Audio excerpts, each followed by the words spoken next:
نحمدہ ونصلی علی رسولہ الکریم اما بعد السلام علیکم ورحمۃ اللہ وبرکاتہ۔ ناظرین اعظام، آج کی رات شب برات ہے۔ آج جیسے ہی سورج غروب ہوگا شب برات شروع ہو جائے گی۔ شب برات برکتوں والی رات ہے، رحمت و مغفرت اور بخشش کی رات ہے، جس رات اللہ رب العزت بے شمار بندوں کو جہنم سے نجات عطا فرماتے ہیں، جس رات اللہ رب العزت بے شمار لوگوں کی مغفرت فرماتے ہیں۔ اور غروب آفتاب کے بعد اللہ رب العزت اس رات اپنی رحمتوں کے ساتھ آسمان دنیا پر نزول فرماتے ہیں، اور اللہ رب العزت کی طرف سے یہ اعلان ہوتا ہے، کیا کوئی مغفرت طلب کرنے والا ہے، کیا کوئی معافی چاہنے والا ہے، میں اس کو معاف کر دوں۔ کیا کوئی رزق چاہنے والا ہے، میں اسے رزق عطا کروں۔ کیا کوئی مصیبت زدہ ہے، میں اس کی مصیبت کو دور کروں۔ یہ بڑی مقدس رات ہے، برکتوں والی رات ہے۔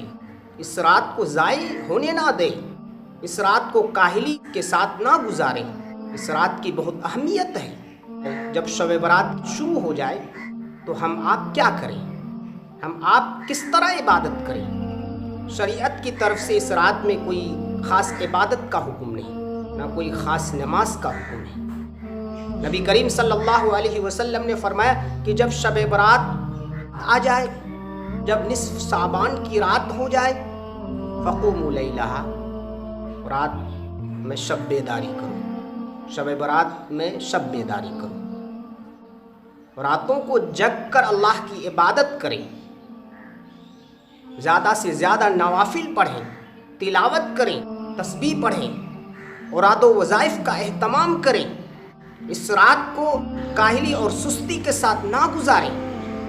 اس رات میں اکثر دیکھا جاتا ہے شہروں میں لوگ اس رات میں وقتوں کو بازاروں، میلوں اور ٹھیلوں میں گزارتے ہیں، ہوٹلوں میں گزارتے ہیں، چائے پینے میں، ایک دوسرے کو کھلانے میں گزارتے ہیں۔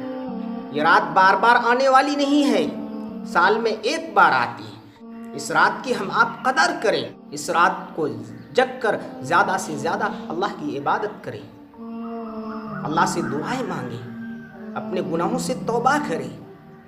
اللہ، ہم نے جو بھی گناہ کیا ہے اس پر ندامت ظاہر کرے، آئندہ اس گناہ کے نہ کرنے کا عزم مصمم کرے۔ ہر رات جو ہے گناہ گار بندہ اللہ کے دربار میں حاضر ہوتا ہے، مگر اس رات اللہ رب العزت گناہ گار کے دربار میں خود آتے ہیں۔ اللہ کی رحمتیں اس کی طرف متوجہ ہوتی ہے، اللہ کی طرف سے اعلان ہوتا ہے، کیا کوئی معافی چاہنے والا ہے؟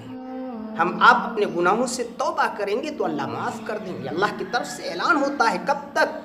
صبح صادق تک۔ جب تک صبح صادق نہ ہو تب تک پوری رات غروب آفتاب کے بعد سے صبح صادق تک اللہ کی طرف سے اعلان ہوتا رہتا ہے۔ یہاں یہ بات قابل غور ہے کہ شب برات میں جگیں، اللہ کی عبادت کریں، اتنے ہی جگیں فجر کی نماز نہ چھوٹے۔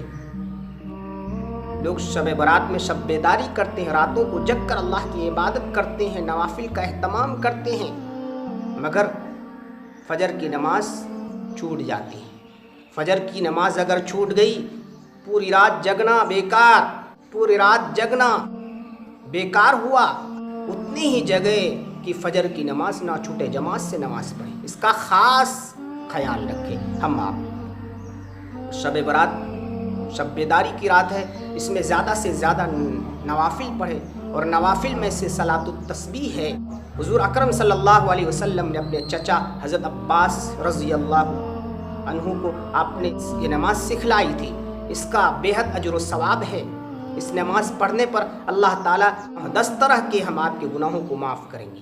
صلاۃ التسبیح کا طریقہ میں ایک ویڈیو میں بتلا چکا ہوں، اس کا لنک اس ویڈیو کی ڈسکرپشن میں دے دوں گا، اس لنک پر جا کر اس کا طریقہ سیکھ لیں۔ اللہ تعالیٰ سے دعا کریں کہ اللہ تعالیٰ ہم آپ کو اس رات میں زیادہ سے زیادہ عبادت کی توفیق مرحمت فرمائے، زیادہ سے زیادہ شب بیداری کی توفیق مرحمت فرمائے، اور اس رات کے اکثر اوقات کو عبادت میں گزارنے کی توفیق مرحمت فرمائے۔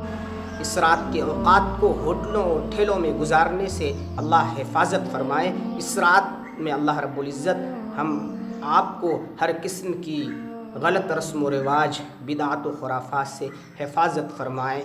وآخر دعوانا الحمد للہ رب العالمین۔